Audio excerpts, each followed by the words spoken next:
बिस्मिल्लाहिर्रहमानिर्रहीम, अस्सलाम वालेकुम। इस वीडियो में हम दो इश्यूज़ पर बात करेंगे। जो दूसरा इशू जिस पे आगे चल के हम बात करते हैं वो है कि पीपल्स पार्टी की और ARY न्यूज़ की आपस में लड़ाई क्या है, क्या वजह है कि 2 दिन से हमने देखा है सोशल मीडिया पे एक जंग जारी है और ARY के ख़िलाफ़ पीपल्स पार्टी ने ट्रेंड बनाए। ARY न्याजी और ARY जो है वो ARY सिंध दुश्मन और इस तरह के ट्रेंड्स, फिर जो ARY के हामी हैं उन्होंने ट्रेंड बनाया कि ARY करप्शन दुश्मन।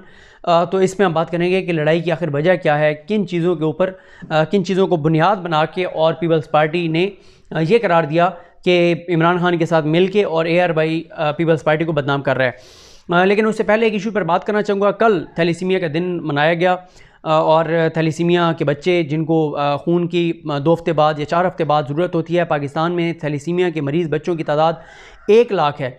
और थैलीसीमिया के ऊपर पहले भी मैंने एक वीडियो में बात की थी। थैलीसीमिया का जो पेशेंट है, जो मरीज़ बच्चा होता है, वो 17 साल 18 साल मैक्सिमम उसकी उम्र होती है, 21 साल हो जाती है और फिर बिलाखिर वो ये जंग हार जाते हैं और वो ज़िंदगी की बाजी हार जाते हैं। अफसोसनाक एक सूरत हाल होती है। एक तरफ तो हुकूमत की ज़ाहिर ज़िम्मेदारी है कि ऐसी कानून साजी होनी चाहिए कि शादी से पहले टेस्ट होना चाहिए थैलीसीमिया के हवाले से, ताकि जिनका पता हो कि आगे जो बच्चे होंगे वो भी थैलीसीमिया के शिकार होंगे तो वो ऐसे कपल्स की शादी नहीं होनी चाहिए।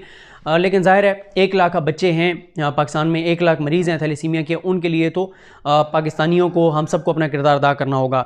बहुत बड़ा मसला है पाकिस्तान में कि उन बच्चों को ब्लड के लिए बहुत ज़्यादा मसला होता है। पिछले दिनों ये कोरोना लॉकडाउन के बाद बहुत मसला बना, फिर हमने देखा कि सबसे पहले सरेआम इकरारुल हसन साहब वो सामने आए, उसके बाद फिर और तंजीमें और जमातें सामने आईं, फिर हमने बहुत सी तंजीमें और जमातें देखी जिन्होंने अपना किरदार अदा किया और ब्लड डोनेशंस के लिए कहा और फिर ब्लड दिया भी सही। वहीं पे हमारी जो ज़ाहिर है जैसे मैं हूँ या मेरी तरह के और जो दोस्त हैं जिनको यूट्यूब पे देखा जाता है, सुना जाता है, हमारी ये ज़िम्मेदारी है कि हम जहाँ पे भी इस तरह के इश्यूज़ देखें वहाँ पे हम जितना भी अपना किरदार अदा कर सकते हैं हम किरदार अदा करें। तो कल क्योंकि थैलीसीमिया का दिन मनाया जाता है और ये इवेंट भी थे, तो कल ही मैंने दोस्तों के साथ बात की जो यूट्यूबर जो मेरे राब्ते में हैं। मैंने उनसे ये रिक्वेस्ट की, मैंने कहा कि हम एक मुहिम चलाते हैं। पहले मैंने एक वीडियो में 1000 कहा था, अब हमने ये तय किया है कि हम 3000 ऐसे नौजवानों को पूरे पाकिस्तान से तैयार करेंगे जो ये कमिटमेंट देंगे और इंशाल्लाह वो कमिटमेंट ज़ाहिर है वो उनकी अल्लाह के साथ होगी। और हम तो सिर्फ मोटिवेट करेंगे नौजवानों को, बहुत से लोगों को कि वो आगे आएँ और ये कमिटमेंट करें कि इंशाल्लाह वो हर 3 माह बाद ब्लड देंगे। इस हवाले से आप वीडियोस देख लें यूट्यूब के ऊपर, आप डॉक्टर्स को सुन लें। हम खैर खुद भी ये करेंगे, डॉक्टर्स के इंटरव्यूज़ वगैरह कुछ मैसेज रिकॉर्ड करके कि वो हम वायरल करें कि ब्लड देने से कुछ भी नहीं होता।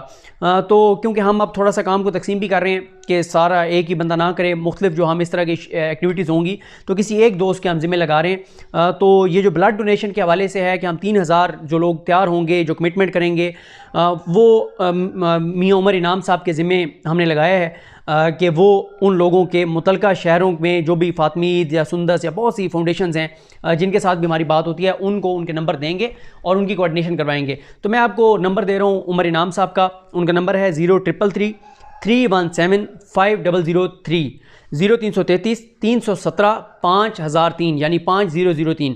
आप में से जो ये कमिटमेंट करता है और ऐसे अफराद जो पहले नहीं देते ब्लड, क्योंकि ज़ाहिर है जो देते हैं वो तो अच्छी बात है, अल्लाह ताला उनका ये कबूल फरमाए, ये बहुत बड़ी खिदमत है। कहा जाता है ये तो अल्लाह और अल्लाह के रसूल का है एक हमें जो दिए गए अहकामात हैं, दर्स है, उसमें है कि जिसने एक इंसान की जान बचाई उसने गोया पूरी इंसानियत की जान बचाई। तो हमारा टारगेट जो है, हमने बड़ा रियलिस्टिक टारगेट रखा है कि हम 3000 ऐसे नौजवान जो हैं उनको उनकी हम कमिटमेंट लेंगे, उनको मोटिवेट करेंगे। आप जो सुनने वाले हैं, आप में से कोई ये कमिटमेंट करता है तो आप ज़रूर उमर इनाम साहब को एक मैसेज करें। वैसे तो ज़रूरी नहीं होता, आप अगर अपने तौर पर भी जाके देंगे तो अल्लाह ताला ने कबूल करना है, लेकिन क्योंकि हमने एक टारगेट रखा है कि हमने 3000 हर सूरत में इंशाल्लाह अगले 2 माह में नौजवानों को तैयार करना है, तो हमारी भी थोड़ा सा हमें एक आप समझ लें कि हमें हौसला अफजाई हमारी होगी और हौसला मिलेगा कि हमने जो मुहिम शुरू की है उसका असर हो रहा है। और आप जो पाकिस्तान से बाहर हैं वो वहाँ पे ब्लड डोनेट कर सकें करें, लेकिन पाकिस्तान से भी हमें एक कोई नौजवान जो है वो तैयार करके और उमर इनाम साहब को उन्हें कहें कि मैसेज करें ताकि उमर इनाम साहब मुतलका शहर में उनका रब्ता करा दें।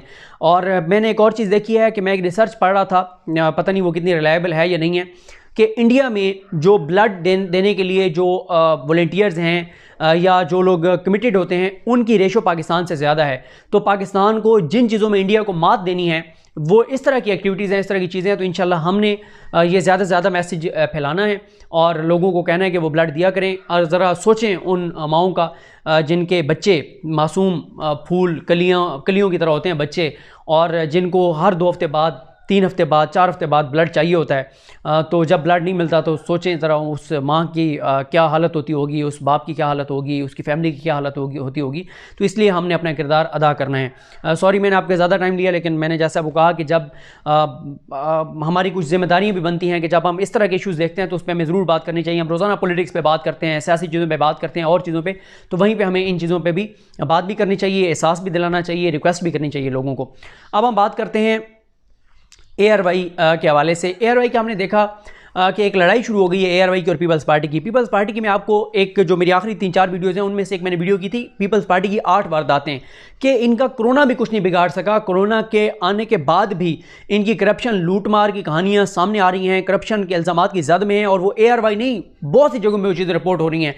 यानी राशन वाली बात सुप्रीम कोर्ट में आई, सुप्रीम कोर्ट को ये कोई सबूत नहीं दे सके। पहले 8 अरब की बात, फिर 1 अरब की बात, फिर 1 अरब के भी कोई सबूत नहीं दे सके, और सुप्रीम कोर्ट ने कहा कि आपने कह दिया, हमने लिख दिया, अब लोग इस पे यकीन करते हैं नहीं करते, हम ये लोगों पे छोड़ रहे हैं। फिर जो राशन तकसीम किया उसके बारे में जो थोड़ा सा किया भी सही तो सामने आया कि वो एक्सपायर था।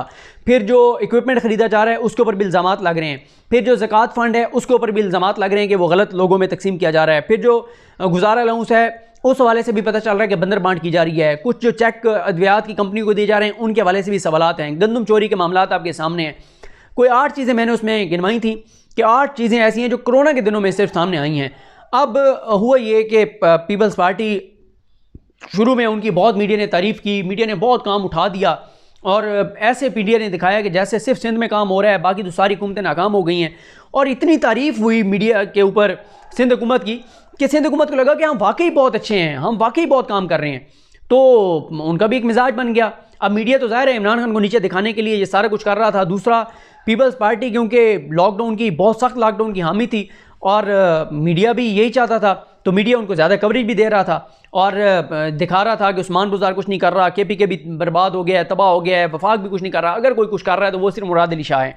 अब एक फ़ेज़ होता है, उस फेज़ के बाद अब जब मीडिया ने, कुछ चैनल्स ने पूछना शुरू किया है तो अब उनको बुरा लगता है, क्योंकि उनके वो तो खुद ये अपने बारे में सुन सुन के उनको लगा कि हम वाकई बहुत अच्छा काम कर रहे हैं। तो अब उनके ऊपर ज़रा तनकीद हो रही है तो वो बहुत बुरे तरीके से रिएक्ट कर रहे हैं। शफात अली साहब और मदीना नकवी साहिबा ने अपने प्रोग्राम में यह सवाल उठाया कि 5 खरब रुपए 8 सालों में हेल्थ के ऊपर सिंध ने खर्च किए, वो 5 खरब कहाँ पे लगे हुए नज़र आते हैं। ये वही चीज़ है जो 18वीं तरमीम के ऊपर हम तनकीद करते हैं। 18वीं तरमीम के बाद ये जो सेहत है वो सूबाई सब्जेक्ट है, पैसा सारा वफाक सूबे को देता है, सूबा आगे खर्च करता है और सूबे को आप पूछ नहीं सकते। ये करप्शन, लूट मार, चोर बाजारी का एक तरीका था 18वीं तरमीम के पैसे आप वफाक सिंध को दे देगा, वो लूट मार करें, करप्शन करें, जो मर्जी करें, कोई पूछ नहीं सकता। और मैं आपको ये बता दूं कि सुप्रीम कोर्ट में एक केस के दौरान जो वफाक के हॉस्पिटल वापस वफाक को करने के हवाले से केस था, रज़ा रबानी साहब सिंध हुकूमत की जानिब से दलाइल दे रहे थे। उन्होंने उस वक्त कहा था कि आइन वफाक को इजाज़त नहीं देता कि वो सिंध में आके कोई हस्पताल बनाए या हस्पताल चलाए, और आज कहते हैं कि हमें तो वफाक पैसे ही नहीं दे रहा हस्पतालों के लिए, हस्पताल बेहतर बनाने के लिए, इक्विपमेंट लेने के लिए। हम तो वो भाई, एक तरफ रज़ा रबानी साहब दलाइल ये देते हैं कि जी वफाक सिंध में ना आके कोई हस्पताल बना सकते हैं ना चला सकते हैं। आज आप कहते हैं कि जी हमें वफाक पैसे नहीं दे रहा, और 18वीं तरमीम के बाद तो सारे 60% पैसा वफाक जो है वो सूबों को दे देता है। और यही वो चीज़ है जो 18वीं तरमीम में सबसे बड़ी थी कि अब आप सिंध से पूछ नहीं सकते। आप पूछेंगे तो ये वही करेंगे जो ARY के साथ कर रहे हैं, या वो जो बिलावल साहब का क्लिप आया, उन्होंने कहा कि किसकी जुर्रत है वो मुझसे पूछे। कौन मुझसे पूछ सकता है, मैं किसी को जवाब दे नहीं हूँ। यही मसला है 18वीं तरमीम का। पता था पीपल्स पार्टी को और नून लीग को कि हमें पता नहीं वफाक में कभी नसीब होना है या नहीं होना इक़्तिदार, लेकिन वो ये समझते हैं कि सिंध हमसे कभी कोई नहीं छीन सकता, वो समझते थे कि पंजाब हमसे कोई नहीं छीन सकता। दोनों ने एक एक सूबा इख्तियारात तकसीम किए, सारे में डिवॉल्व की चीज़ें। अब पैसा उनके पास जाता था, जितना मर्जी खर्च करें, जो करप्शन करें, लूट मार करें, बाहर एहसास से ज़्यादा बंदे कोई नहीं पूछ सकता। उनसे जब ये सवाल किया गया तो इस पर फिर रिएक्ट किया सईद गनी साहब ने। उन्होंने कहा कि ARY ने अपने तमाम रिपोर्टर्स को एक मैसेज किया है, एक लेटर भेजा है। वैसे मैं आपको ये बता दूं कि ये हमारे तमाम चैनल्स के SOPs हैं कि इसी तरह से हर शहर के रिपोर्टर को कोई ना कोई जो होता है हेड ऑफिस, वो कोई ना कोई असाइनमेंट देता है। अब सिंध के रिपोर्टर्स को असाइनमेंट ये दी गई है कि आप हमें बताएं कि अंदरूनी सिंध में डिस्ट्रिक्ट्स में किस अस्पताल पे कितना बजट आया, कितना खर्च हुआ, कितने डॉक्टर हैं, कितने डॉक्टर ड्यूटी पे आते हैं, कितनी नर्सेज हैं, कितने बेड्स हैं, कितना इक्विपमेंट है। तो भाई ये क्या हर्ज है? वो तो ये कह रहे हैं कि आपके जो दावे हैं और हकीकत वो दिखा दें। कहीं उस लेटर में ये नहीं लिखा हुआ कि आपने झूठी रिपोर्टिंग करनी है, आपने झूठ दिखाना है। बस ये कहा गया है कि आप फैक्ट्स दिखाएं। तो फैक्ट्स, अगर आपने पैसा खर्च किया है तो वो नज़र आ जाएगा, नहीं किया तो फिर वही होगा जो वो सिंध हाई कोर्ट के जज साहब ने कहा था कि लाड़काना में जो तरक्याती बजट था उसमें से भी आपने चोर बाजारी की है, करप्शन और लूट मार की है, किकबैक्स लिए हैं। इस शहर को तो आप छोड़ देते जहाँ पे आपके भुट्टो साहब और आपके बाकी लोग दफन हैं, और आप कहते हैं कि लाड़काना हमारा सियासी किबला और काबा है।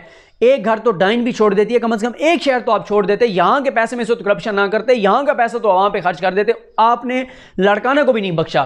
तो इसके ऊपर बहुत सख्त रिएक्ट किया। सैयद गनी साहब ने इल्ज़ामात लगाना शुरू कर दिए। पूछा उन्होंने शफात साहब ने और उन्होंने मदिया नकवी साहिबा ने कि भाई आप ये बता दें, कुत्ते काटने की वैक्सीन नहीं है, अस्पतालों में डॉक्टर फुरकान वाला वाक़या हमने देख लिया, इस तरह के इशूज़, तो हम अपने रिपोर्टर को हमने कह दिए, तो इसमें क्या हर्ज है? वो कहते हैं नहीं जी, ये मुहिम है, वफाक के साथ आप मिलकर हमारे खिलाफ मुहिम चला रहे हैं, इमरान खान के कहने पे आप ये कर रहे हैं, आप सिंध दुश्मन हैं, आप ये हैं। अब समझ नहीं आती सिंध के दुश्मन कौन है। सिंध के दुश्मन वो हैं जिनको 12 साल से तो कम अज़ कम मुसलसल सिंध वाले वोट दे रहे हैं, और उनके टैक्स के पैसे ओमनी ग्रुप को दे दिए जाते हैं, उनके टैक्स के पैसे ओमनी ग्रुप को दिए जाते हैं। फिर ओमनी ग्रुप उसके बदले में सदके के बकरे तक बिलावल उसके ओमनी ग्रुप के अकाउंट से आ रहे होते हैं। फेक अकाउंट्स में ठेकेदार सरकारी ठेके लेने वाले पैसे जमा करा रहे हैं, रिश्वत जमा करा रहे हैं, वो पैसा जरदारी साहब और अदीफ रियाज दालपुर को आ रहे हैं। और 25 वॉल्यूम्स हैं उस GIT के जो कि बनाई गई थी फेक अकाउंट्स केस में, आसिफ अली जरदारी साहब की मनी लॉन्ड्रिंग के केस में। तो सिंध के दुश्मन तो वो हैं। तो अब ये एक तो सूरत हाल है। दूसरा, मुराद अली शाह ने, अब देखें ना, अब इनको भी पता चल गया है, क्योंकि देखें आप जैसे ताजिर हैं, ताजिर और सिंध हुकूमत मामलात पॉइंट ऑफ नो रिटर्न पे चले गए हुए हैं। ताजिरों ने कल आखिरी धमकी दे दी है कि 2 दिन है तुम्हारे पास, 2 दिन बाद हम कारोबार खोल रहे हैं, जो तुमने करना है हमारा कर लो। अब ये कह रहे हैं, वफाक पे डाल रहे हैं कि आज हम वफाक को लेके भेजेंगे, वफाक फैसला करेगा। भाई बात यह है, 18वीं तरमीम बाकी हर जगह पे 18वीं तरमीम, यहाँ पे भी आप अपने इख्तियारात इस्तेमाल करें, क्योंकि ताजिर इनको ये कह रहे हैं कि जब आप छोटी छोटी मार्केटें खोल रहे हैं पेरीफ्रीज में, देहाती इलाकों में या बैकवर्ड इलाकों में या शहर के अंदर भी छोटी छोटी मार्केटें, तो जो मॉल्स होते हैं, जो ब्रांड्स की दुकानें होती हैं, वो तो ज़्यादा SOPs को फॉलो करते हैं, वो तो वहाँ ज़्यादा एक ज़रा अपर क्लास के लोग आते हैं, ज़रा निस्बतन ज़ाहिर है जो ज़रा पैसे वाले लोग होते हैं, जो बड़े बड़े ब्रांड्स होते हैं वो आते हैं।